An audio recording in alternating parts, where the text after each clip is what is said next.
Hello and welcome to the Codec Moments Podcast with me, your host this week, Matt Holt, and my co-host. Over to you. Hello, it's Ali. Hello, Ali. How are you doing? Yeah, I'm good, mate. You? I am good. Andy sends his apologies. He's unable to get out of sandwich making, so isn't joining us for this record. Yeah, make them triangles nice and neat. Yep, cut the crusts off. Oof. We'll be expecting a good spread. I'm right in saying this is a real massive tangent. They're weird sandwiches, aren't they? Was it ham, cheese, and jam? Not all on one sandwich. Right. That's why on the chat I was like, what? I thought it was all on one sandwich. I'm like, that's some messed up kids. You know what, I'll be really disappointed if it is all on one sandwich, because that doesn't appeal. Oh, there we go. Insight to my mind. So, yeah, just to clarify that, Andy's in the process of setting up for his daughter's birthday party. So, yeah, in fact, he's got a good reason for not being here. But we are here, and we're here to give the monthly Codec Momentum update. So we want to go over what's happened in June. And there was loads for us to talk about. But we're going to make you wait a little bit, because we've realised we've not talked about what we've been playing, and the reviews have gone up on the site for quite a while now. Been 5 or 6 weeks, and there's quite a bit gone on. So, Ali, let me know, what have you been playing over the last month? I'll start off from where we last left off, I think, with F1 2019. Yes. So I've been playing a lot of that, so I'm not going to go into it because there's a whole episode about that, so go and listen to that. There is, yeah, sorry, no need to turn off if you were thinking, I've had enough of that subject. Yeah, no. But I have fitted or purchased, it's arrived and got my load cell for my pedal. Ah, yeah, because that was sounding really interesting. It is very interesting. So it was pretty easy to fit. So some of the ones involved you crimping and cutting cables and stuff, whereas this is a tidy unit. So it didn't take very long to fit. But the brake pedal's very different. It's almost as if there's a brick there. So there's hardly any travel on it at all. But you do get the braking. So you have to tweak it a little bit in the settings of the game to make sure that you're getting enough pressure, because I'm doing a video on it, so I'll put it onto Twitter and stuff when it's out, but there's hardly any movement at all. So, sometimes on a car, when you pump your brakes a bit to get the air out, when it's not on, or you go to your car now and it hardly moves at all. That's it, yeah, engine's not on, it's just it's solid. It's like that. But you do get, once you get your head around it and get used to it, you're very, very consistent on the brakes. And you know that at the 100-meter board or even 50-meter board, if I press the pedal this amount of pressure on this game, I will stop or I will brake enough. And it's taken me about a week. I think I fitted it last Saturday. And it's taken me about a week just to get used to it and just to get the feel right and tweaking it with different games. So F1 2019 is the main one I've been on. But I've been on Project Cars 2 with it, Forza, different things like that. And within the first few laps on F1 2019, I knocked off half a second off my time. Really? And so far, I'm a 10th down on Project Cars, but I've not put a lot of time into that. Okay. It's been a bit too hot to be on the wheel. So it is what it is, but it is a really, really good bit of kit. So I'm just in the process of doing a review and setup for that. But I just thought we mentioned it, so I just thought I'd give a little update on that. Yeah, I'm really interested in it because I want to know if it does make a difference, and and how easy it is to do as well. Yeah, so I'm looking forward to that video. Yes, yeah, like I say, it's literally a couple of wires. You take it out the back of your wheelbase, your pedals. It goes into one connector, and then there's another connector that goes from that. It like daisy chains through it. It's just another way for it to go through, and then I just screwed it on. A bit like a conical mod now. And that's it, done. There's the only tools you needed was an Allen key just to get your mod off. Nice. Excellent. Hitman. I've been back on Hitman because we've had the new level. I've not even booted it up, even though I've installed the content. I can't make up my mind. It's up there. I can't make up my mind if it's one of the best levels they've done. Really? Yeah. It's a little bit like Paris in terms of so within Hitman you either have a level that's massive but all outdoors, So like Colorado, a little bit of Paris, but like Sapienza, things like that. Yeah. There's a lot of detail to them, but it's a bit scattershot. Everything you've like, oh, I've got to run around here, there, and everywhere. Whereas this, you just walk into a massive bank in New York, and there's lots of levels. There's lots of different ways to get around. There's so much stuff happening in that little area, and it's just great. And it's quite a hard level as well. It's a little bit like the Isle of, is it Segal or yes, how have you pronounced it? Yes, I know what you mean. There's an awful lot going on. Yes, but it's tough. Yes, which is the same with this. Once you kind of, like with any level in Hitman, once you find your way around and know that you can go this way, you can go that way, and you don't have to switch your suit, or if I need to go somewhere, that guy's going to be there, so I can take him out and figure your way around. It gets a little bit easier, but there's so much detail to it and so much fun stuff as well. So there's some geeky IT guys about, which was quite interesting. They're sat playing on consoles, and you can mess around with them, and it's interesting, very, very interesting, because you have to steal something out of a vault, basically. But it's how you get in the vault and different things that you can do, and yeah, it's like kind of like they've brought everything from all the other levels and then compact it in, because there's different things you can do within the level, and you can go, oh, I remember doing this in a different level. Okay. I wonder if this is going to work, so I can get something. Obviously, I'm trying not to spoil things. Yeah. And you're like, oh yeah, it did work. Lovely. Yeah. So it's interesting. It's a really, really interesting map. I'm gonna have to give it a try. It's like I've missed a load of elusive targets, and I know they've not been putting them out regularly. The last one I tried was, when they represented Sean Bean, and I absolutely made a mess of that because I tried to be too clever, and it just didn't work. So I keep seeing the roadmaps and thinking, right, I need to get back into it. I need to start doing some of these things, because we've got the new sniper level coming, I think it's at the end of July, and that's a prison yard. Yes. Yep. Oh, it looks awesome. There's some other bits of content that are due, some special escalations, some special add-ons. And at some point, aren't we due the Predator stuff? Which was only ever hinted at in the sort of release trailer a year ago, and we haven't heard anything else yet, but I'm expecting something in Colombia around that. Yeah, I'm wondering if there's a few snippets of summer in the roadmap for this month, but I wonder if they'll do something like they did with Sapienza. This summer, it was more of a movie festival, wasn't it, that they did at night? Now, are they actually doing something anyway a bit like that? Haven't they got a couple of alternate targets in some of the levels? Maybe. I'm just wondering if it might be in July or August. Like in the heart of summer, you're going to go to Colombia and hunt the Predator. So no, it's not new targets as such. It's like featured contracts. Yes. That it's bringing in, and it's bringing in contracts mode into Hawke's Bay as well. Yeah, which I thought was quite interesting. Yeah, because I didn't actually realise it wasn't even in there. I hadn't noticed. No, nor have I. But then I guess that maybe at the time they thought it was too much of a small level. Because I presume you'd have to do the starting bit so you get the guys in. Yeah. Once you've unlocked the computer at the start of that. And then you'd have to then pick your target to do your contract too, I guess. Yeah, possibly. But it'd be quite an interesting one with that one. It's starting to open up quite a lot, because that's an area that's just a lot of open space in a tiny house. Yeah. And I've been going back and doing all the other levels as well, because although I'd done all of Hitman 1, if you like, when the Hitman 2 came out and you get the legacy packs, I've not really done a lot with them and finishing the stories and different things.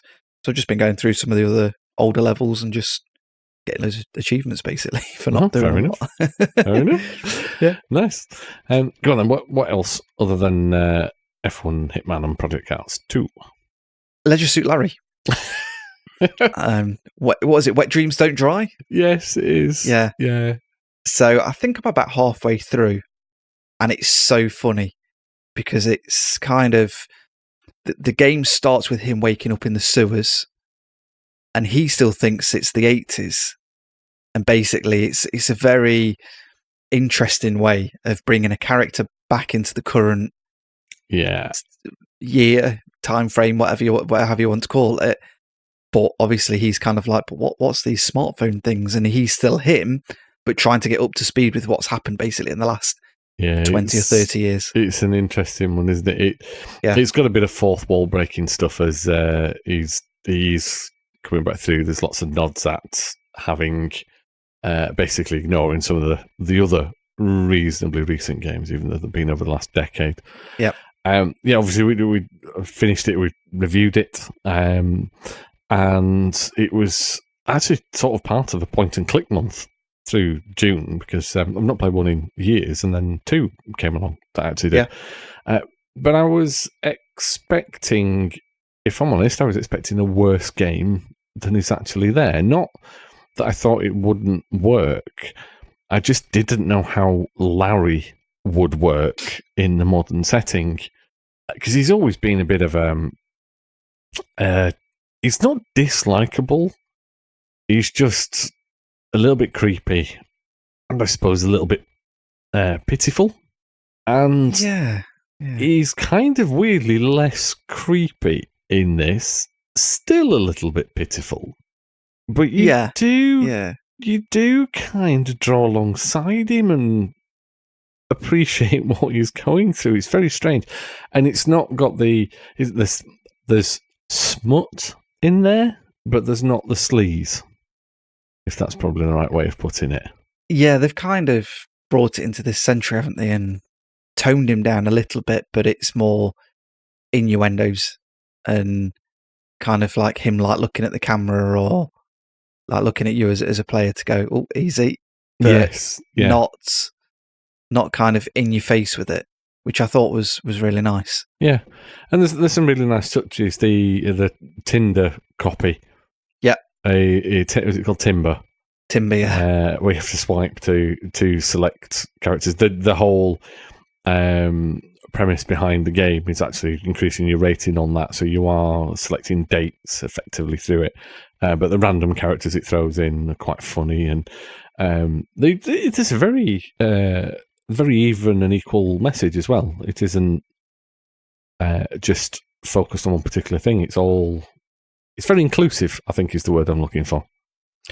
Yeah, it is, From my standpoint, there may well be people out there who disagree with that, but I don't think it focuses on one particular gender or orientation and says that's the right thing.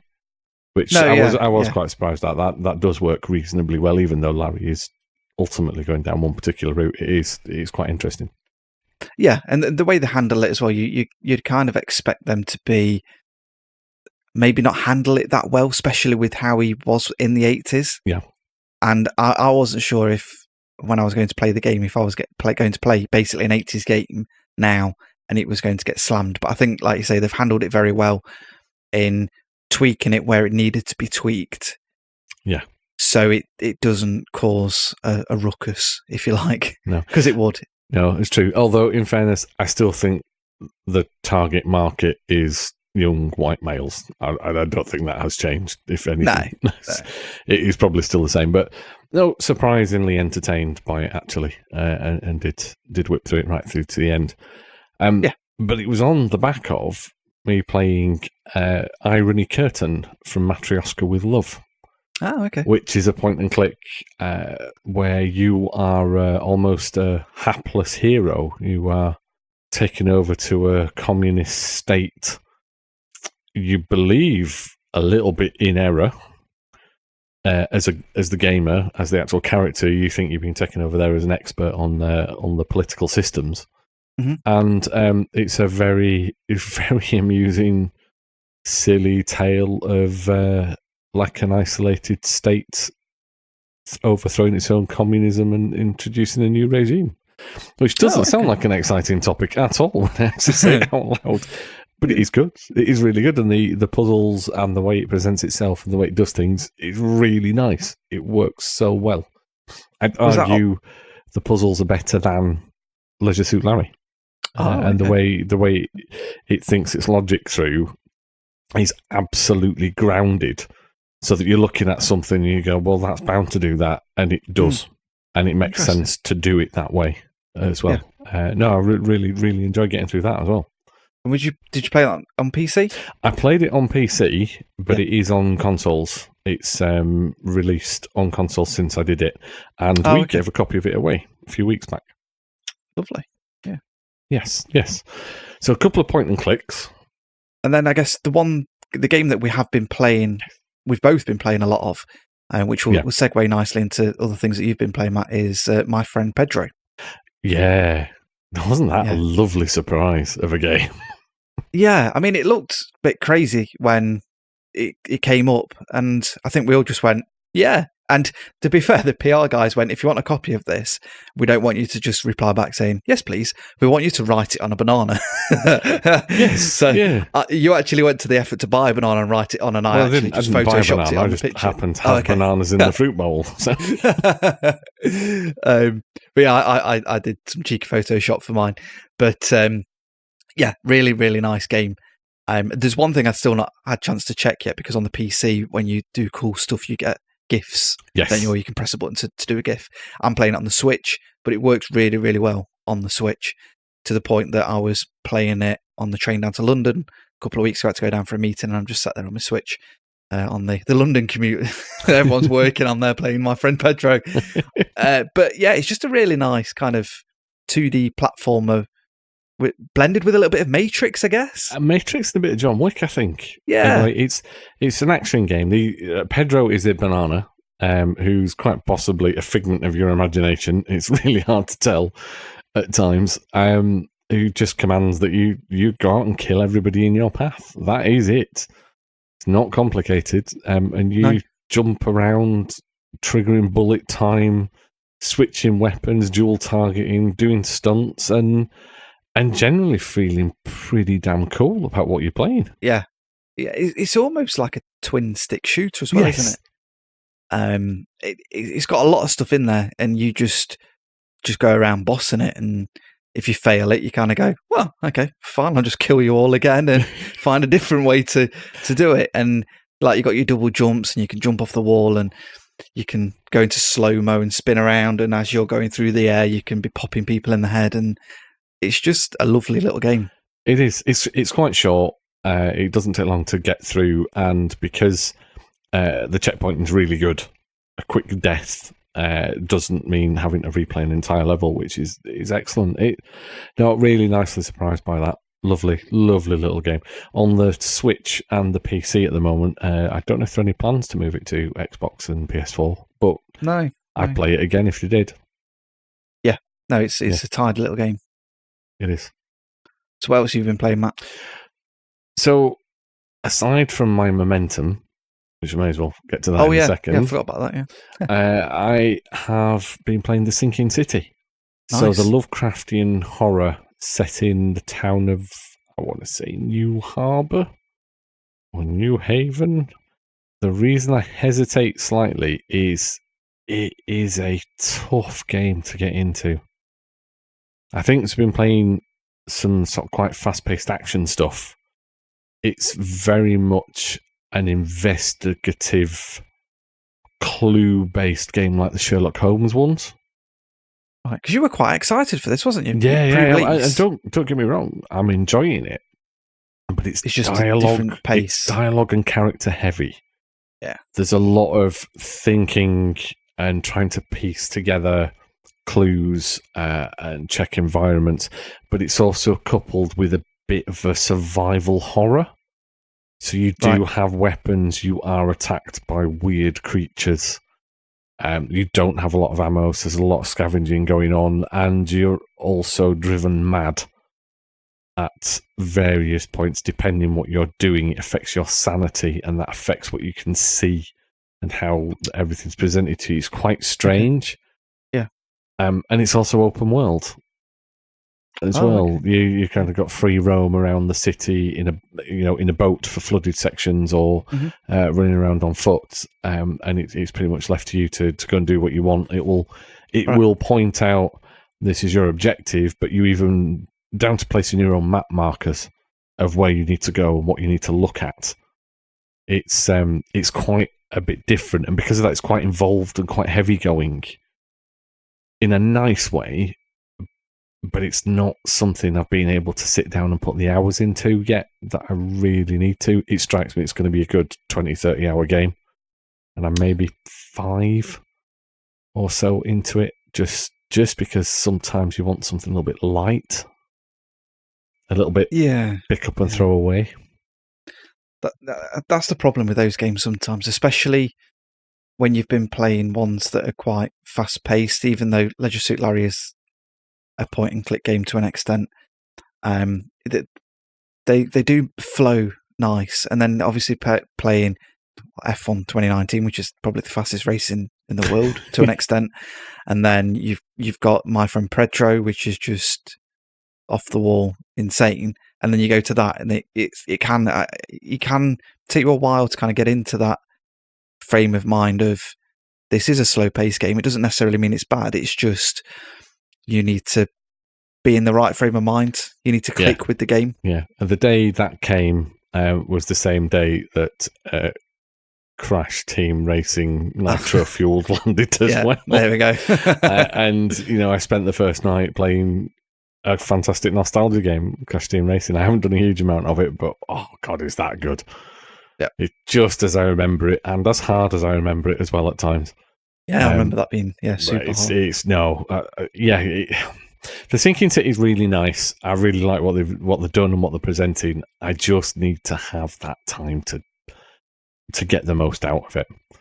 And it's been a little bit of a struggle recently, and I've preferred the faster paced pick up and play for 15 minutes, half an hour stuff instead of 2 or 3 hours at a time. Yeah, been busy actually. End of June and beginning of July have actually been quite insane. I've 2 or 3 things sat on the pile that haven't even been started yet. Actually, like 5 things sat on the pile that haven't even been started yet. There's a lot going on, so I'm looking forward to the summer lull. If I'm honest, it might give me a chance to catch up on some of the things I should have played already. Yeah. If we get a lull, who knows? True. Yeah, true. There's constantly stuff being released at the minute. Yes, yeah. So we skipped our momentums because obviously they've taken a bit of time this month. Go on, what was yours? Mine was Gears of War 4. Ah, how long's that been on your pile? Since release. I think it was a day one purchase. And, I'm fairly certain it was. And I got the Ultimate Edition, and so I could play it anywhere at the time because I don't think Game Pass was out. Yeah. So I did some of it as co-op with a friend who was playing it on PC, which was quite nice. He was into the Gears of War series, so we did the first couple of chapters of the first act, and then kind of like want to finish it, and then I just thought, right, because you kind of have 2 saves if you want for co-op and whatnot. So then I just thought, right, I need to get it done. I need to get it off because with the new one coming out, September, I think it is. And I thought, right, let's just get it done. And it's a really, really nice game. Really enjoyed it. I wasn't as far into the game as I thought, so it took a lot of doing to get there. Yeah, but it's done. So nice. It was nice. There's some really nice little set pieces in it, and hordes or waves of enemies that come through, and you just kind of just brutalize stuff with your chainsaw and whatnot. It's great. Nice. What about yourself? What was your momentum? Brutalizing things still. Far Cry New Dawn. Oh, okay, yeah. So I'd done the story a couple of months back. I might have only finished the story in early May. But I thought, actually, no, I'm gonna platinum this one. I've platinumed all the other Far Cry games except 2. I didn't platinum 2. But I thought I'm gonna crack through this one. So I kind of underestimated exactly how much of a grind might be involved getting to the end of this one, far more than any of the other games. The co-op piece was probably the hardest, and if it hadn't been for Andy buying the game, I wouldn't have done it. Yep, because you can't invite people to it. You can't. Sorry, you can invite people. You can't play with randoms. You have to play with people who have it on your friends list. So you can only invite or join games that way. There's no random connect. So you couldn't just aim to go and find some people for the co-op specific mission. So it was lucky he bought it. So we actually spent a good evening playing it, and it's great fun in co-op. Yeah, I've not tried that Far Cry one yet. It's not. It's I've just got around to different setup than the other ones. It is the Far Cry 5 map, but it's changed enough that it doesn't seem recognisable, even though the layout's quite similar. There's certain blocked off areas because the events of the end of the 5th game have dictated that. But its mechanisms are a bit different, and the way it levels you up and the way you have to almost level your weapons up in your base, and it just takes some doing. You basically have 3 tiers of difficulty, and you have to do every tier of difficulty.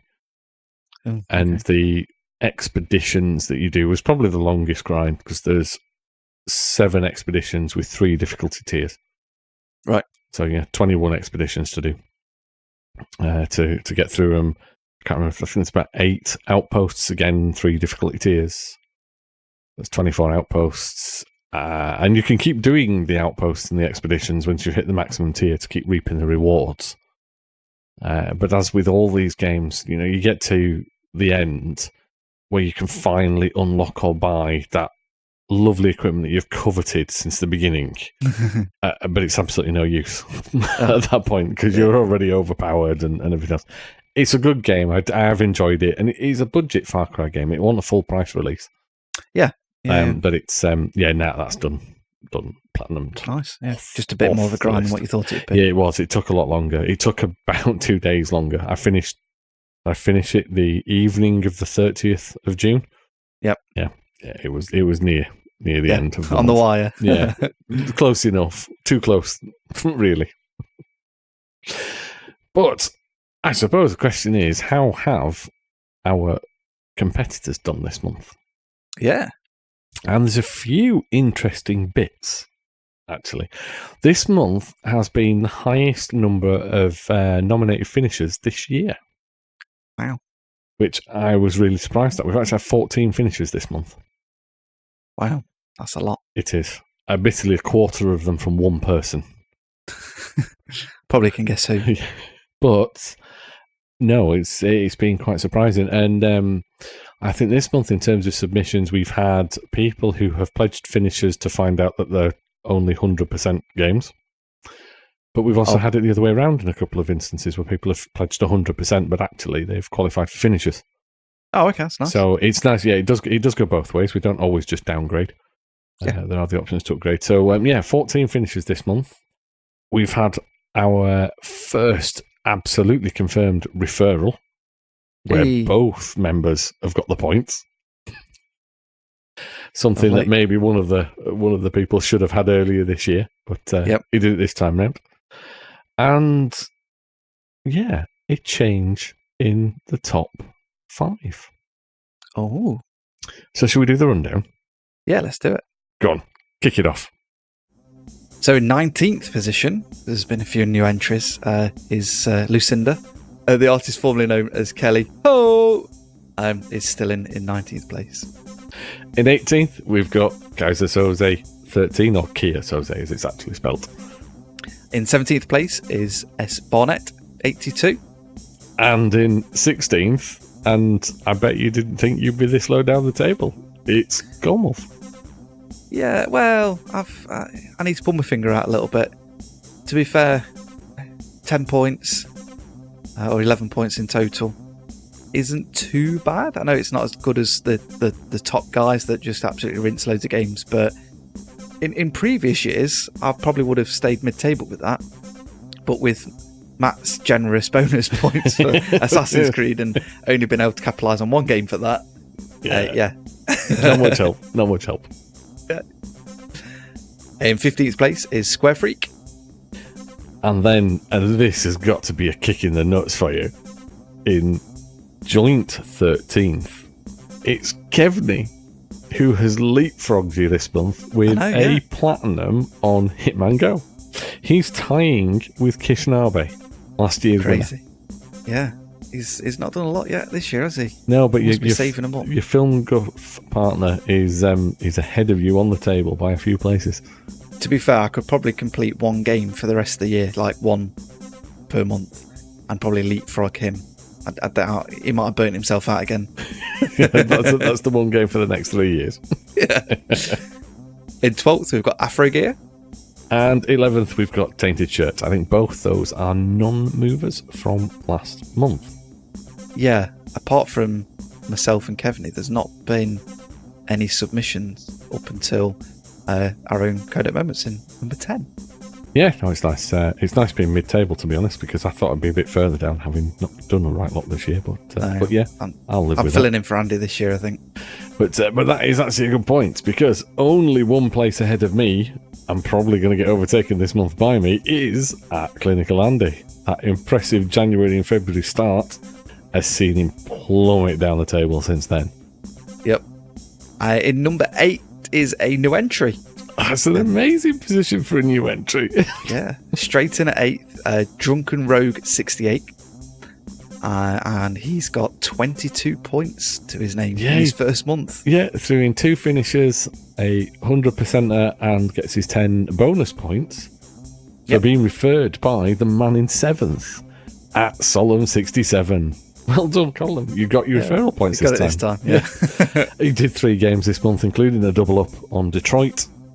So, excellent move. Yes, he's jumped a couple of places. Which is now on PSN, and I want to get my teeth into that. It is good. Yeah. I enjoyed it. It won't be for everybody, but yeah, it is a nice enjoyed the demo. And surprisingly, with the PSN game, I think it's like the digital deluxe as well, because you get the artwork book and soundtrack and Heavy Rain included and all sorts. There's a lot come with it. Yeah, but yeah, better than football, but... no complaints from us. No.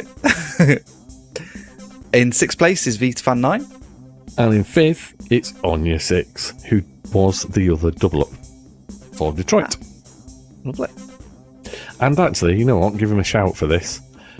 He did a finisher on The Witness. The Witness is the insanely hard puzzle game from Jonathan Blow.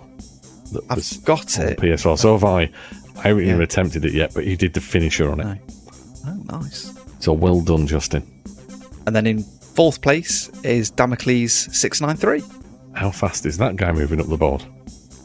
Yes, very. He's consistently had, so start of the year, 2 points, nothing, 5, 2, and then 25 for May, and then 15 for June. So he's shooting up, and he's going to be cursing us right now because he's actually changed his name. He's not Damocles 693 anymore. He is Basement Shacks. Yes. And I did say I'd update this, but I haven't done. I'll try and remember to do it for July for you. I don't know. It's how he started the year. He was concerned that he was going to lose his points for changing his name. Ooh, yeah, I like that. It's not a rule. It's not a rule. So, in our top 3, then, there is a change. Number 3, VDJ OMB with nothing scored this month. No entries. Ooh.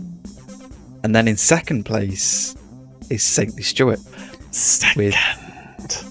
Second with just 8 points. So this is his 2nd lowest month. The other one was February with just 4. And because of that, he's been leapfrogged by a powerhouse that's coming to reclaim his throne, I guess. I think he's flying back in, isn't he? It's the Flying Scotsman. Hey. Oh God, that was a bad gag. Sorry, Stuart. Fury AC3 in at number 1 with 85 points. Pulled in 4 finishes in the month. Do you think he's figured out the secret ingredient that they've taken out of Iron Brew, which has spurred him on to get some? It might be. Last year he might not have taken part because he was too busy coming up with the formula himself. Now he has brewed it all. He's in. Yes, well done, Stuart. Taking the top spot. The other Stuart, you're only 2 points behind. You know, there's scope there. And everyone else, well done. Superb work this month. We expected it to calm down a little bit after the Assassin's Creed plethora of points, but it hasn't. People are still entering, people are still playing, and you're getting through those back catalogues. That's brilliant. Well done. Pat yourselves on the back. So what are you going for this month, Matt? Have you got anything to pledge? At the moment I haven't got anything at all on the plan, and we are recording this in the first week of July. So I suppose I've got nearly 4 weeks left to think of something. I'll have a look. I've got a few things that are on the backlog, so I need to get something off. But I'm hitting that point where they're all the really big games like Ghost Recon Wildlands or nearly the whole of Batman Arkham City, or what's the other one I've got? Oh, South Park or Assassin's Creed Oranges. It's, it's the big ones. It's the big ones, and I've got to start them. I've got to do it. What about you? Well, yeah, I'm like you. I kind of look at my backlog and go, I don't want to play that. I just want to kind of play more Hitman. And when there's games out that you really like, and either, I won't say it's impossible to do a codec for them, but like, for example, a Formula 1 game, kind of really, I could try and 100, platinum it 100. Yeah, you could do your full gamer score, get your 10-year career out of the way and everything else. Yeah, it'd probably take me 10 years to do the career. But then when you're getting new content for games as well, like Hitman and whatnot, it's hard to shun it and not do it. And then you, like with the elusive targets and the constant content that's coming out for a lot of the games, you're just drawn back to them. And then it's like, I really know I need to do this, but nah. It's too distracting, isn't it? There's just too much. So no, I'll come up with something. I will enter something this month, even if it's just a bit of DLC. There will be something in there. Yeah, I've got Astrobot Rescue Mission. Oh, I could probably do that one.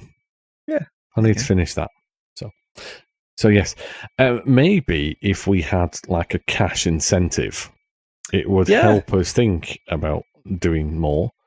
Which leads us nicely onto the prize draw. Yay! So each month we will draw one of the successful Codec Momentums out of the hat, or whatever receptacle we happen to have at hand at the time. And if your name is drawn and it's a Codec Momentum or a 100% completion, you'll get a £10 gaming voucher of your choice. But if it's a finisher, it'll be £20. So I think it's your turn to draw this month, Ali. Yeah, I've only got a glass, so I've just chucked them all in a glass or a glass, depending on where you're from. It's lovely. It's the new guy straight off the blocks.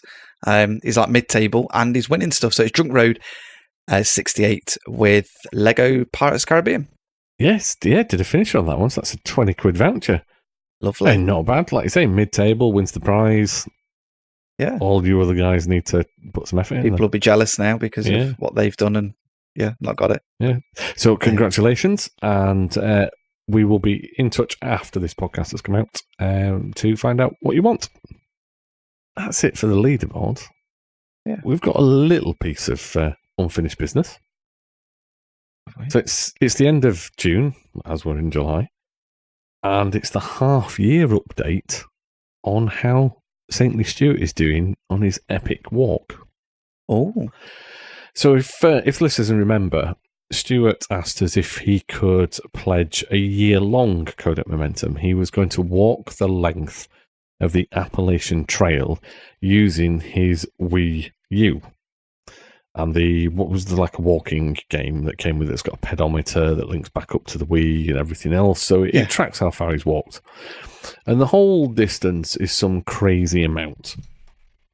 It's like just shy of 3,500 kilometers. And the first couple of months, in fairness, were a bit lackluster. He wasn't very well, or he was busy at work, and he came up with a load of excuses. He sat on the sofa for a month. He didn't go very far. And we were beginning to think, is he ever going to finish this? And so we're half-year point. So it's a bit of a decent gauge on whether he's made it or not, or will make it or not, because, no spoilers, he hasn't finished it yet.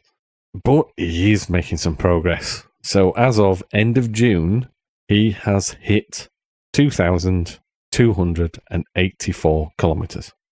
Nice. Very nice. It is about 2/3 of the way there. Just under. Yeah. So I think he's done a couple of marathons, hasn't he? I think he has. He's done quite a bit of running. Yeah. And what you just do. It is excellent work. Well done. It looks like you are going to finish it.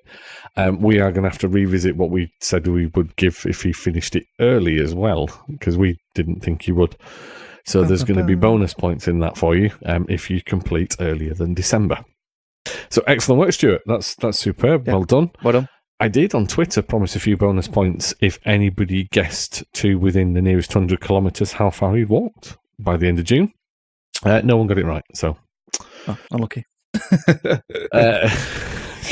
No one submitted the correct answer, and if somebody does between the time of this record and the podcast going out, then I will still honour a bonus point. But as it stands at the moment, no one's even close. I think that's about it. Yeah.